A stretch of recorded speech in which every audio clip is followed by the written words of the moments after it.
Hello everyone, मैं Veenu Verma Excel in Education channel में आप सभी का स्वागत करती हूं। फ्रेंड्स, यहां पर हमारी जो तैयारी है वो यूजीसी नेट के लिए है। आप पेपर 1 और पेपर 2 एजुकेशन की तैयारी यहां कर सकते हैं और इसी तैयारी से आपकी सेट की परीक्षा भी हो जाएगी। ठीक है, तो यहाँ जो कंटेंट दिया जा रहा है वो आपके पीएचडी लेवल के लिए, चाहे नेट जेआरएफ के लिए या सेट एग्जाम के लिए इंपॉर्टेंट है। और एजुकेशन विषय से आप किसी भी एग्जाम की तैयारी कर रहे हैं तो आप यहाँ ज्वाइन हो सकते हैं। ठीक है, आज की जो ये वीडियो है हमारा रिसर्च एप्टीट्यूड के लिए है।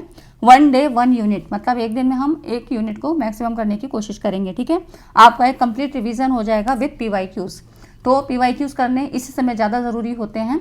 आपका एक तो आपका जो है रिमाइंडर हो जाता है, चीज़ें आपको रिवीजन हो जाती हैं, साथ में चीज़ें आपको ये पता लगती है कि जो हम इस समय पढ़ रहे हैं ना वो आपके दिमाग में एकदम कंसंट्रेट रहती हैं। ठीक है, तो आज की इस वीडियो में आपको काफ़ी हेल्प मिलेगी। बहुत सारे पीवाईक्यूज हम करेंगे 2018 से लेके 2023 तक जितने क्वेश्चन आपके बन चुके हैं, मैक्सिमम क्वेश्चन मैंने लेने की कोशिश की है अलग अलग कॉन्सेप्ट पे। ठीक है, जिससे आपके ज़्यादा से ज़्यादा कॉन्सेप्ट यहाँ क्लियर हो सकें। तो चैनल पे पहली बार आए हैं तो सब्सक्राइब कर लीजिए और साथ में टेलीग्राम चैनल को ज्वाइन कर लें। लिंक आपको डिस्क्रिप्शन में मिल जाता है। मैक्सिमम PDF वगैरह वहीं पर प्रोवाइड की जाती हैं, तो आप चैनल को ज्वाइन कर लें और वीडियो को पूरा देखें, ज़्यादा से ज़्यादा लोगों तक शेयर करिए। ठीक है, तो आपसे ये गुजारिश है मेरी कि आप लोग ज़्यादा से ज़्यादा वीडियो को शेयर करें और वीडियो को पूरा देखें। चलिए हम स्टार्ट करते हैं। यहाँ पर देखिए, सबसे ज़्यादा जो क्वेश्चन बनते हैं आपके रिसर्च की कैरेक्टरिस्टिक से बनते हैं। कैरेक्टरिस्टिक में आपको एक एक टर्म्स की मीनिंग पता होनी चाहिए कि क्या चीज़ें हैं। इसमें कह रहा है निम्नलिखित में से कौन सी किसी अच्छे उत्तम परीक्षण की विशेषताएँ हैं। Which of the following are the characteristics of a good test. ठीक है, तो किसी परीक्षण के लिए क्या क्या विशेषताएं ज़रूरी होती हैं। तो सबसे ज़्यादा ऑब्जेक्टिविटी, वस्तुनिष्ठता। वस्तुनिष्ठता से मतलब होता है कि यहाँ पर पक्षपात की संभावना कम हो जाती है, खत्म हो जाती है। ठीक है, वस्तुनिष्ठता से मतलब है जैसे कि आप MCQs करते हैं, जब आपको 4 ऑप्शन दिए होते हैं तो यहाँ पर जो एग्जामिनर है वो बायस नहीं हो सकता है। जैसे कि ऐसे टाइप निबंध में है, हो सकता है कि उसने किसी और के निबंध को ज़्यादा पसंद किया, उसको ज़्यादा नंबर मिल जाए, दूसरे को कम मिले, है ना। लेकिन जब MCQs करते हैं तो वहाँ पे आपको 4 ऑब्जेक्टिव दिए हैं, तो आपको इसमें जो 4 अल्टरनेटिव दिए हैं तो इसी में से ही आंसर चूज़ करना है और वही सबके लिए सही होगा। ठीक है, तो ऑब्जेक्टिविटी से मतलब ये होता है। ठीक है, तो ऑब्जेक्टिविटी होना बहुत ज़रूरी है। कोई भी कभी भी रिसर्च करेगा, कुछ भी करेगा, मतलब जो भी टेस्ट किया जा रहा है तो उसमें ऑब्जेक्टिविटी ज़रूरी होती है। वैलिडिटी भी ज़रूरी होती है। जिस भी परीक्षण के लिए आप टेस्ट कर रहे हो उसके लिए जो टूल्स यूज़ कर रहे हो कितने रिलायबल हैं, ये होता है। ठीक है, उसके बाद हम कॉम्प्रिहेंसिवनेस, व्यापकता, समग्रता की बात करते हैं। ठीक है, ओवरऑल चीज़ें कंसीडर की जाती हैं। ये सारे जितनी भी कैरेक्टरिस्टिक है सारी ही हैं। डायग्नोस्टिसिटी, नैदानिकता। कोई भी टेस्ट आप कर रहे हो उससे कुछ भी ऐसा सोल्यूशन, कोई भी कंक्लूजन निकल के आना चाहिए जो कि सामान्यीकरण को रेफर करता है ना, मतलब इसको दूसरे पे अप्लाई किया जा सके, ऐसा आपका जो है स्टडीज होनी चाहिए। प्रैक्टिकेबिलिटी, व्यावहारिकता, इसको मतलब कि प्रैक्टिकली जो भी चीज़ की जाए उसके आंकड़े आने चाहिए। मतलब प्रैक्टिकली यहाँ पे ये चीज़ें होनी चाहिए कि उसको ऐसा वर्बली या थ्योरेटिकली ना करके उसको प्रैक्टिकली करके दिखाया जाए कि वो चीज़ें वास्तव में जेन्युइन हैं। ठीक है, ये सारी चीज़ें आपकी इसके अंतर्गत आती हैं। तो मतलब यहाँ पर ये ऑप्शन आपका सही हो जाता है। इस बार का ही क्वेश्चन है, देख लीजिए। ठीक है, ऐसे क्वेश्चन आपसे पूछे जाते हैं, है ना। तो यहाँ पर देख रहे हैं कि परीक्षण किसी भी योग्यता, क्षमता तथा उपलब्धि के मापन का सर्वोत्तम उपकरण होता है। और ये सारी कैरेक्टरिस्टिक सब हैं, आपको देख लेना है। सारी चीज़ें होती हैं, बस इनके मीनिंग्स पता होना चाहिए। विश्वसनीयता क्या है, रिलायबिलिटी। विश्वसनीयता से मतलब है कि आप जितनी बार भी टेस्ट करोगे, ठीक है, उतनी बार आपका वही आने, मतलब जो रिजल्ट आ रहा है वही आने चाहिए, वही आंकड़े आने चाहिए। ठीक है, तो विश्वसनीयता से मतलब है कि अगर हमने एक टेस्ट को पहले किया, 1 हफ्ते बाद फिर से उसी टेस्ट को उसी सब्जेक्टिव्स पे किया, उन्हीं जो हमारे पार्टिसिपेंट्स हैं उन्हीं पर किया, तो वो रिजल्ट वही आना चाहिए। ठीक है, तो ये हो जाता है विश्वसनीयता कि मतलब जो आप रिजल्ट आ रहा है वो कितना विश्वसनीय है। नेक्स्ट आप देखो, जिस अनुसंधान अध्ययन में मनुष्यों की प्रतिभागिता होती है उसमें से कौन से नैतिकता संबंधी मुद्दे सामने आते हैं। रिसर्च एथिक्स से सवाल बहुत बनते हैं और इसमें ये सारी चीज़ें मैंने आपको कंप्लीट रिवीजन जो आपका करवाया है रिसर्च एप्टीट्यूड का, उसमें सारी चीज़ें आपको डिटेल से बताई हैं। उस वीडियो को देख लीजिए, क्विक रिवीजन हो जाएगा। टाइप्स ऑफ रिसर्च और मैक्सिमम रिसर्च की चीज़ें मैंने वहाँ पर कंसीडर की हैं, तो आप लोग देख लीजिएगा। अभी मैंने 1 हफ्ते पहले करीब दिया है वीडियो, तो आप वहाँ से देख लीजिए। ठीक है, एक जाते जाते आपका एक क्विक रिवीजन हो जाएगा टाइप्स ऑफ रिसर्च से, क्योंकि सवाल आपके पूछे जाते हैं। आप देखिए जो इसमें कह रहा है नैतिकता संबंधी मुद्दे जो आते हैं, तो नैतिकता में क्या चीज़ें होती हैं कि जो भी आपके पार्टिसिपेंट्स हैं जिनको आप अपनी रिसर्च स्टडीज़ में इन्वॉल्व कर रहे हो, उनका किसी भी तरह से लॉस नहीं होना चाहिए। अब वो चाहे ह्यूमन बीइंग हो या एनिमल्स बीइंग हो, कोई भी हो जिन पर भी आप रिसर्च कर रहे हो, तो उसमें उनकी मतलब सहमति होनी चाहिए। ठीक है, तो यहाँ पर देखिए कौन कौन सी चीज़ें आती हैं। तो सुविचारित सहमति का अभाव, लैक ऑफ इन्फॉर्म्ड कंसेंट, जरूर इनको इन्फॉर्म करना चाहिए। ठीक है, मतलब बताना चाहिए, उनकी सहमति ज़रूरी होती है। ठीक है, और आपका शारीरिक और मनोवैज्ञानिक नुकसान, वही चीज़ें जो मैंने आपको बताई। अत्यधिक प्रलोभन है ना, एक्सेसिव, तो यहाँ पर ये चीज़ें नहीं होनी चाहिए। नैतिकता संबंधी जो अगर इस तरह से चीज़ें होती हैं, किसी को कोई नुकसान हो जाता है और ज़्यादा लालच दे के उसका कोई नुकसान हो जाता है, उसकी गोपनीयता भंग होती है, तो ये सारी चीज़ें एथिक्स के विरुद्ध होती हैं। ये चीज़ें नहीं होना चाहिए। डीब्रीफिंग क्या होती है, एक ये नया वर्ड मतलब आपको दिया गया है। तो इसमें देखिए जब आपका जो स्टडीज़ है कंप्लीट हो जाती है, तब आपको अपने सब्जेक्टिव्स को, जो आपका क्लाइंट है उसको चीज़ें बता देनी चाहिए कि हमारा इस रिसर्च का उद्देश्य क्या था, हमने क्यों किया है, इसका क्या प्रभाव पड़ेगा, इसके क्या रिजल्ट आ सकते हैं। ठीक है, हमने आप पे कैसे किया, ये सारी चीज़ें प्रयोग के अंत में यहाँ पर बता देना चाहिए। डीब्रीफिंग हो जाती है। ठीक है, बहुत सिंपल लैंग्वेज में भी चीज़ें आपको बता रही हूँ। ठीक है, तो ये आपका हो जाता है। नेक्स्ट आप देखो यहाँ पर निम्नलिखित में से कौन से डेटा विश्लेषण के लिए ओपन सोर्स सॉफ्टवेयर हैं। अब ओपन सोर्स सॉफ्टवेयर होते क्या होते हैं, देखिए ओपन सोर्स सॉफ्टवेयर की अगर हम बात करें तो जिसका सोर्स कोड कोई भी व्यक्ति देख सकता है। मतलब यहाँ पर खाली मालिक के ही पास वो चीज़ें नहीं होंगी कि वही खाली उनको देख पाएगा, उन पे करेक्शन कर पाएगा।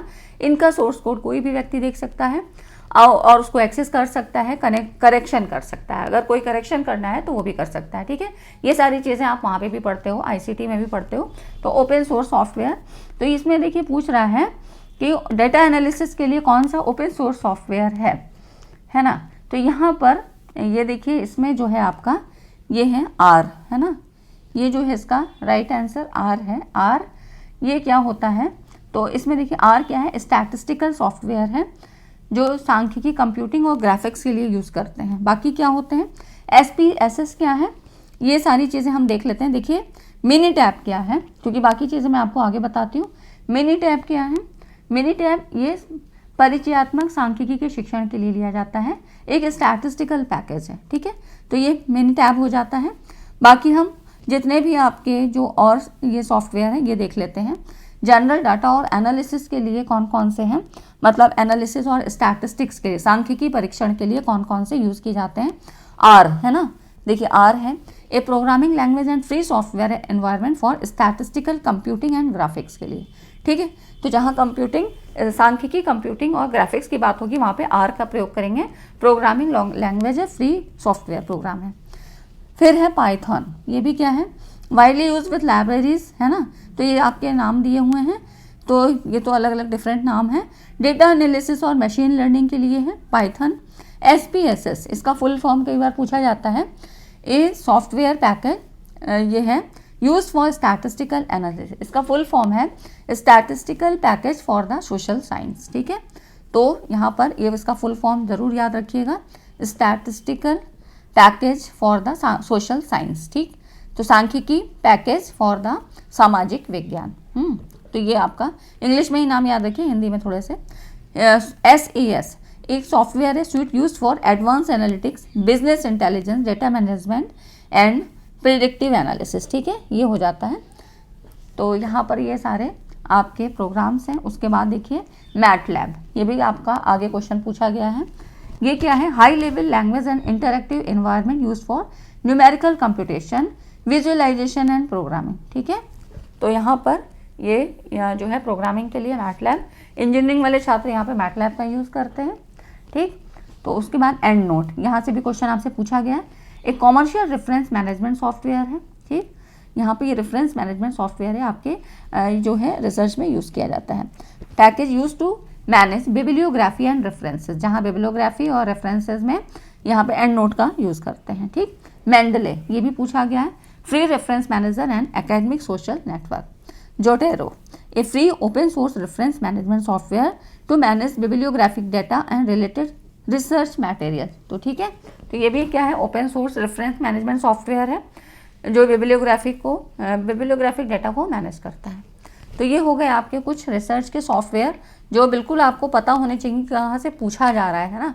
खाली अगर इस तरह से भी पूछ लेता है तो आपको थोड़ा बहुत भी जानकारी रहना चाहिए। और वैसे मैंने इसके बारे में वीडियो बनाई है, टीचिंग एंड रिसर्च सॉफ्टवेयर। तो जितने भी सॉफ्टवेयर पूछेंगे आप सर्च करिएगा या प्लेलिस्ट में भी आपको मिल जाएगी।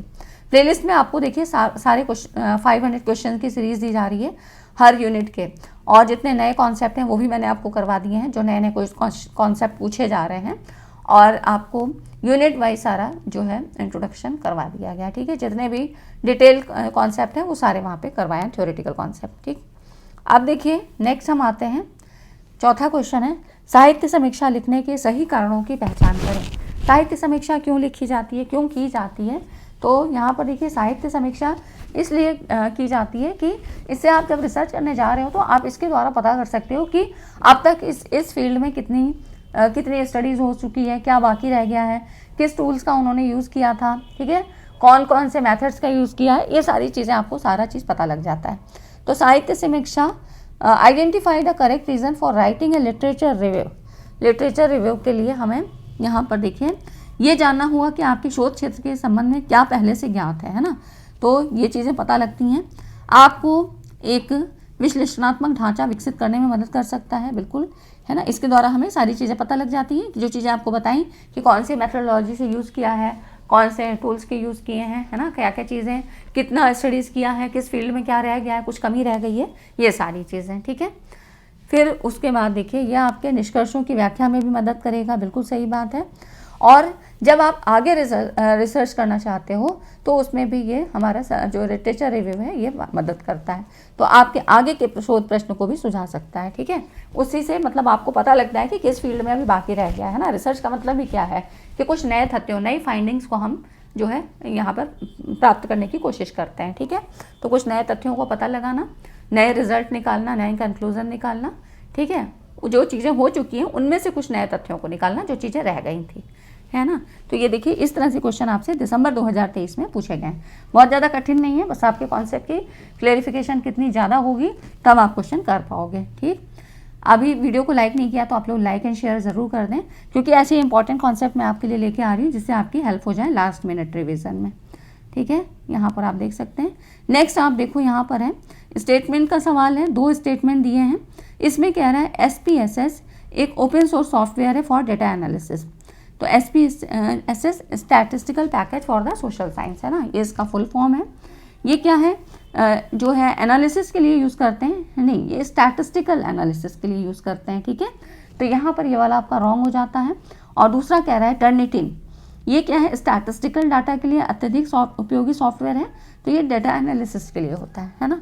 यहाँ पर देखिए जो टर्निटिन है, मतलब टर्निटिन जो है ना, यहाँ पर देखिए ये डेटा, यहाँ कह रहा है स्टैटिस्टिकल डेटा एनालिसिस के लिए नहीं होता है, ये एक तरह से एक टेक्स्ट मैचिंग सॉफ्टवेयर है ना। यहाँ पर प्लेगरिज्म को डिटेक्ट करता है, तो ये भी आपका रॉन्ग हो जाता है ना। तो ये क्या है, ये स्टैटिस्टिकल डाटा एनालिसिस के लिए नहीं यूज होता है, बल्कि एक टेक्स्ट मैचिंग सॉफ्टवेयर की तरह यूज़ होता है, जो आपके एकेडमिक पत्र हैं, पुस्तकें हैं, इनके साथ जो भी डॉक्यूमेंट्स हैं उसको कंपेयर करता है। ठीक है, तो एक कंपेयरिंग करता है यहाँ पर कि जो आपने लिखा है, जो ओरिजिनल कंटेंट है उसमें क्या यहाँ पर कंपेयर है। ठीक है, तो इस तरह से दोनों ही आपके रॉन्ग हो जाते हैं, है ना। यहाँ पर यहाँ देखिए अगला जो क्वेश्चन है आपका, इसमें कह रहा है निम्नलिखित में से किस दृष्टि से प्रयोगात्मक और कार्योत्तर शोध में महत्वपूर्ण अंतर होता है, एक्सपेरिमेंटल और एक्स पोस्ट फैक्टो रिसर्च। इनमें क्या होता है, देखिए एक्सपेरिमेंटल में क्या होता है, यहाँ पर जो आपका स्वतंत्र चर होता है उसी में जोड़ तोड़ किया जाता है, जो आश्रित चर होता है उस पर इसके प्रभाव का अध्ययन करते हैं। ठीक है, तो ये हो जाता है आपका यहाँ पर जो इंडिपेंडेंट वेरिएबल है, तो यहाँ पर इसमें जोड़ तोड़ किया जाता है ना। लेकिन जो एक्सपोज फैक्टर रिसर्च है इसमें कोई मैनिपुलेशन नहीं किया जाता है, कोई हेरफेर नहीं किया जाता है, बल्कि जब घटना हो चुकी होती है तो उसके बारे में उसके कॉज एंड इफेक्ट को देखा जाता है। ठीक है, यहाँ पर आप देख सकते हैं प्रयोगात्मक शोध में स्वतंत्र चर में जोड़ तोड़ की जाती है और इसका प्रभाव का आश्रित चर पे इसका अध्ययन किया जाता है, जबकि एक्सपोज फैक्टों में किसी घटना के चरों में बिना जोड़ तोड़ के जैसी घटना घटी है उसी रूप में एनालिसिस किया जाता है। तो क्या मतलब हुआ, control and manipulation of independent variable, है ना, यही इसका मतलब होगा। ठीक है, तो ये सारी चीज़ें आपकी इससे संबंधित हो गई। एक्सपोज्ड और आपका एक्सपेरिमेंटल में बहुत ज़्यादा डिफरेंस पूछे जाते हैं। ठीक है, तो यही एक मेन डिफरेंस होता है। नेक्स्ट आप देखो, पीएचडी स्तर के पाठ्यक्रम के लिए शोध समस्या स्थापित करने में प्रारंभिक चरण में कौन सी अवस्थाएं अति महत्वपूर्ण है। अब पीएचडी लेवल की बात हो रही है पाठ्यक्रम के लिए, है ना। तो पीएचडी में अब आप देखो यहाँ पर सबसे पहले क्या करना होगा, तो देखिए defining the population of research and it's characteristic, है ना। तो पॉपुलेशन की बात यहाँ पर होगी कि शोध समस्या का चयन करने के लिए सबसे पहला होता है कि शोध समस्या का चयन किया जाए, सबसे पहला स्टेप होता है। लेकिन अब पीएचडी लेवल की बात हो रही है कि यहाँ पे शोध समस्या स्थापित करने में, ठीक है, शोध समस्या स्थापित करने में प्रारंभिक चरण में कौन सी अवस्थाएं महत्वपूर्ण है। तो यहाँ पर पूरा पढ़िएगा ध्यान से, शोध समस्या स्थापित करने में कह रहा है। तो अब इसके हम पॉपुलेशन और उसकी कैरेक्टरिस्टिक की बात करेंगे, तब फिर रिसर्च, तब सैम्पलिंग की जाएगी। ठीक है, और इसके द्वारा फिर देखिए यहाँ पर selecting A pointed issues called a problem, है ना। तार्किक विश्लेषण की प्रक्रिया के द्वारा एक समस्या का चुनाव होगा, है ना। तो सबसे पहले हम पॉपुलेशन को लेंगे और उसकी कैरेक्टरिस्टिक के बारे में बात करेंगे कि क्या चीज़ें हैं क्या नहीं हैं। ठीक, फिर आपका एक प्रॉब्लम बनाई जाएगी कि क्या प्रॉब्लम हो सकती है। फिर समस्या को परिभाषित और सीमांकित लिए, डिफाइनिंग एंड डिलिमिटिंग द प्रॉब्लम। ठीक है, ये सब देखिए कई बार आपका ये क्वेश्चन रिपीट हुआ है ना। तो ऐसे ही क्वेश्चन मैं ज़रूरी नहीं कहती हूँ कि यही क्वेश्चन आपका है, लेकिन आपके कॉन्सेप्ट ऐसे ही आएंगे, है ना। तो ये सारी चीज़ें आपकी इससे संबंधित हो गई। ठीक, यहाँ पर ये शोध समस्या के सामान्य शोध प्रक्रम के ये चरण होते हैं। स्टेप्स कौन कौन से हैं। सबसे पहले शोध समस्या का निर्धारण होता है, साहित्य का सर्वेक्षण, फिर परिकल्पना होती है, समीक्षा का निर्माण, ठीक है, मतलब शोध योजना, रूपरेखा, डाटा का कलेक्शन, डाटा एनालिसिस, फिर आपका रिपोर्टिंग होती है ना। नेक्स्ट आप देखो, formulation of a research problem depends upon, शोध समस्या का निरूपण किस पर निर्भर करता है। तो देखिए इसका जो फॉर्मुलेशन है वो सबसे पहले तो ये देखा जाता है कि शोधकर्ता की पसंद, उसका इंटरेस्ट किस में है, इसका उद्देश्य क्या है। ठीक है, तो यहाँ पर ये सबसे पहला हो जाता है। फिर है विशिष्ट प्रश्न क्या है, स्पेसिफिक क्वेश्चन, जो कि प्रॉब्लम कहा जाता है। What is the conceptual model, अवधारणात्मक प्रतिदर्श क्या है। ठीक है, और उसके बाद है आपका, फिर देखिए यहाँ पर शोध के नकारात्मक, इससे कोई मतलब नहीं है, है ना। और उसके बाद रीजन द अनलिमिटिंग द स्टडी, है ना, ये भी नहीं, बल्कि कंस्ट्रक्शन ऑफ हाइपोथेसिस। ठीक है, तो ये चीज़ें आपकी शोध समस्या को निरूपण करने के लिए इन पे डिपेंड करती है ना। तो ये हो जाते हैं आपके। तो आप जब इस तरह के क्वेश्चन करिएगा तो स्टेप्स को बहुत ध्यान से, ठीक है, जो एलिमिनेट करने वाले हैं पहले एलिमिनेट कर दीजिए, उसके बाद आप ऑप्शन पे जाइए। तो कई बार आपको नहीं भी आते हैं अगर बीच के एक दो ऑप्शन, तो आप एलिमिनेशन टेक्निक से कर लीजिएगा। नेक्स्ट आप देखो यहाँ पर जो क्वेश्चन है, data obtain on the basis of appropriate tool, वो डेटा जिन्हें उपयुक्त उपकरण के आधार पर प्राप्त किया जाता है उन्हें कहते हैं। ये आपके देखिए सेट के एग्जाम में पूछा गया है, इसमें इनको हम कहते हैं सेकेंडरी एंड प्राइमरी डाटा। ठीक है, तो ये आला आंसर ये राइट है, ये राइट आंसर है ना। तो इस तरह से ये जो है राइट आंसर है, ए और बी दोनों होगा। अब सेकेंडरी और प्राइमरी डाटा क्या होते हैं, देखिए प्राइमरी डाटा जो घटना व्यक्ति या संस्था के विषय में प्रथम साक्षी का कार्य करते हैं, मतलब ऐसे जो आंकड़े होते हैं, जो वैसे प्राइमरी डाटा प्राथमिक स्रोत जो कि किसी भी घटना हो या व्यक्ति हो या किसी संस्था के विषय में, वहाँ पर उन्होंने आंखों देखा वर्णन लिखा है खुद से, है ना, उन्होंने उनके द्वारा वो चीज़ें जो है प्राप्त हुई हैं, मतलब जो भी सोर्स है वो खुद ही है, उसने आंखों देखा हाल देखा है। ठीक है, तो प्रथम साक्षी का कार्य करते हैं। सेकेंडरी क्या होते हैं, जो सोर्स संबंधित व्यक्ति के, मतलब ऐसे सोर्स जो संबंधित व्यक्तियों के मुंह से सुने हुए वर्णन को अपने शब्दों में व्यक्त करते हैं, मतलब कहीं से उनको किसी और के माध्यम से पता लगा और फिर उन तक पहुंचा, तो ये हो जाता है सेकेंडरी। ठीक है, तो प्राइमरी और सेकेंडरी में ये फ़र्क होता है। ठीक, तो सेकेंडरी में क्या होता है कि किसी और के माध्यम से हमें कहीं लिखा हुआ, कहीं किसी और व्यक्ति के माध्यम से, इस तरह से चीज़ें फिर आती हैं रिसर्चर तक। ठीक है, नेक्स्ट आप देखो अगला जो क्वेश्चन है, वैज्ञानिक शोध में 4 प्रमुख संक्रियाएं हैं। अब वैज्ञानिक शोध में क्या क्या चीज़ें होती हैं, तो इनके आपको स्टेप्स बताने हैं। ठीक है, आप लोग बताइएगा सबसे पहला क्या होता है, और उसमें देखिए अब यहाँ पर कैसे हम इसको चूज़ करेंगे। तो वैज्ञानिक शोध में मेजर ऑपरेशंस, 4 मेजर ऑपरेशंस की बात हो रही है। तो यहाँ पर देखिए इसमें सबसे पहला है आपका डिमॉन्स्ट्रेशन ऑफ कोवेरियंस, जो वेरिएंस होते हैं, जो वेरिएबल्स होते हैं ना, तो कोवेरिएंस को देखना है सहचर, ठीक है। तो इनका प्रेजेंटेशन होगा, प्रदर्शन होता है। एलिमिनेशन ऑफ स्पूरियस रिलेशंस, जो नकली संबंधों का विलोपन होगा, एलिमिनेट कर दिया जाएगा। और उसके बाद, ठीक है, नकली संबंधों का विलोपन मतलब आपकी वैधता को यहाँ निर्धारित करने के लिए, ठीक है। नेक्स्ट आप देखो यहाँ पर है sequencing in terms of time order, ठीक, तो ये भी होगा, है ना, समय क्रम के संदर्भ में इनको सीक्वेंस में लगाना है। सेल्फ एजुकेशन से मतलब नहीं है यहाँ पर। और देखिए थ्योराइजेशन, सैद्धांतिकरण, ठीक है, ये चीज़ें आपकी वैज्ञानिक शोध से संबंधित होती हैं। यहाँ पर किया गया है ये कि यहाँ पे कुछ टर्म्स को थोड़े बदल दिए गए हैं, है ना। जैसे सबसे पहले आप क्या करते हो, आप ऐसे याद करो, पहले प्रॉब्लम लेते हो, है ना, PhD, है ना, तो प्रॉब्लम, फिर हाइपोथेसिस, है ना, फिर आप क्या करते हो, तो ऐसे आपके क्रम होते हैं, कलेक्शन, फिर एनालिसिस, फिर जनरलाइजेशन, तो वही चीज़ें हैं। इनको बस इनके टर्म्स को थोड़ा सा बदल दिया गया है, ठीक है। तो ये प्रमुख ऑपरेशंस होते हैं जो आप करते हो, है ना। तो देखिए वैज्ञानिक विधियों के द्वारा ही अनेक शोध कार्य किए जाते हैं। ऐसी विधियों द्वारा किए गए शोध को वैज्ञानिक शोध कहते हैं और इनमें सारे स्टेप्स होते हैं, ठीक। नेक्स्ट आप देखो, जब किसी शोध अध्ययन में प्राप्त परिणामों को प्रतिदर से बड़े किसी समूह तक विस्तार किया जा सके तो यह कहलाती है, देखिए बड़े समूह के मतलब किसी शोध अध्ययन में प्राप्त परिणामों को, है ना, सैम्पलिंग से बड़े किसी समूह तक विस्तार किया जा सके तो यह कहलाता है आपका, ये जो होती है आपकी वैधता होती है ना, बाह्य वैधता, ठीक है, ये आपकी बाह्य वैधता होती है। सी ऑप्शन है आपका, यहाँ पे ऊपर नीचे हो गया है, ठीक है। तो ये एक्सटर्नल वैलिडिटी, एक्सटर्नल और इंटरनल होती क्या है, यहाँ पर देख लीजिए, है ना। तो ये वैधता क्या होती है, शोध अध्ययन का एक महत्वपूर्ण और आवश्यक लक्षण होता है। कैरेक्टरिस्टिक में हमने पढ़ा ही है कि वैलिडिटी भी बहुत ज़रूरी होती है, जिसमें आपके इंटरनल और एक्सटर्नल दो तरह की होती हैं।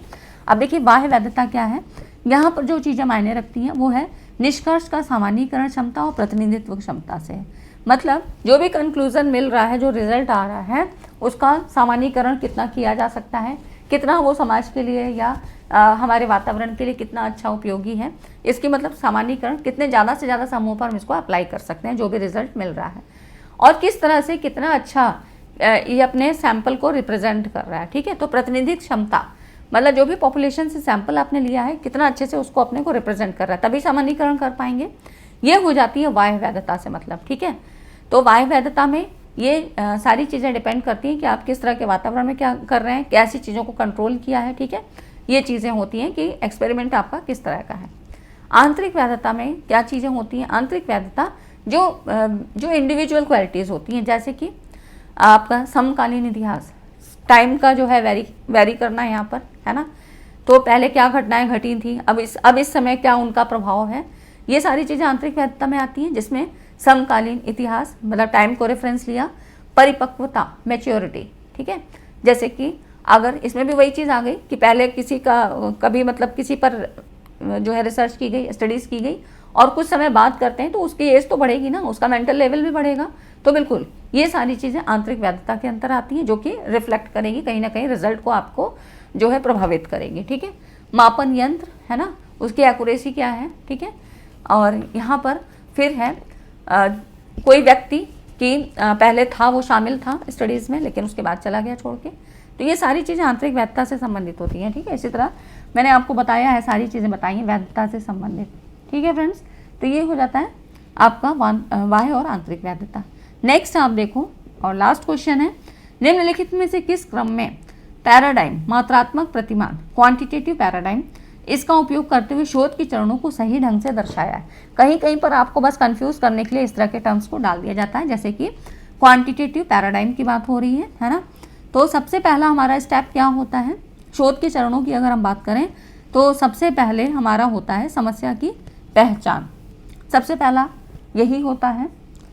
अब देखिए शोध समस्या, selection of a research problem, फिर पी हो गया, फिर फॉर्मुलेशन ऑफ हाइपोथेसिस। कहीं और पे क्या आ रहा है देख लीजिए, है ना।